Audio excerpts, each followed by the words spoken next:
नबी करीम सल्लल्लाहु अलैहि वसल्लम ने अपने सहाबा कराम से फरमाया, जो भी नबी इस दुनिया में आए उन्होंने अपनी उम्मत को दज्जाल के फितने से ख़बरदार किया, और मैं भी तुम्हें ख़बरदार करता हूँ।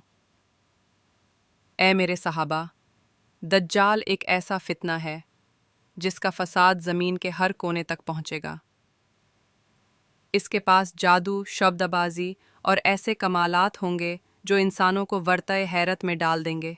वो शख्स लोगों से कहेगा, मैं तुम्हें जन्नत और दोज़ख दिखा सकता हूँ, लेकिन याद रखना, इसकी जन्नत असल में जहन्नम होगी और इसकी जहन्नम असल में जन्नत। दज्जाल अंधा होगा और इसकी पेशानी पर काफिर लिखा होगा। उसे हर वो शख्स पढ़ सकेगा जो ईमान वाला होगा, चाहे वो पढ़ना लिखना न जानता हो।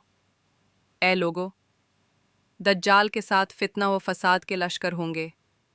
वो बारिश को रोक देगा, ज़मीन को खुश्क कर देगा, और जो उसकी बात मानेगा उसे खाने को देगा, जो इनकार करेगा उसे भूख से मारने की धमकी देगा। फिर सहाबा कराम ने पूछा, या रसूल अल्लाह सल्लल्लाहु अलैहि वसल्लम में दज्जाल ज़मीन पर कितने दिनों तक रहेगा? नबी ने फरमाया, ये जानने के लिए देखें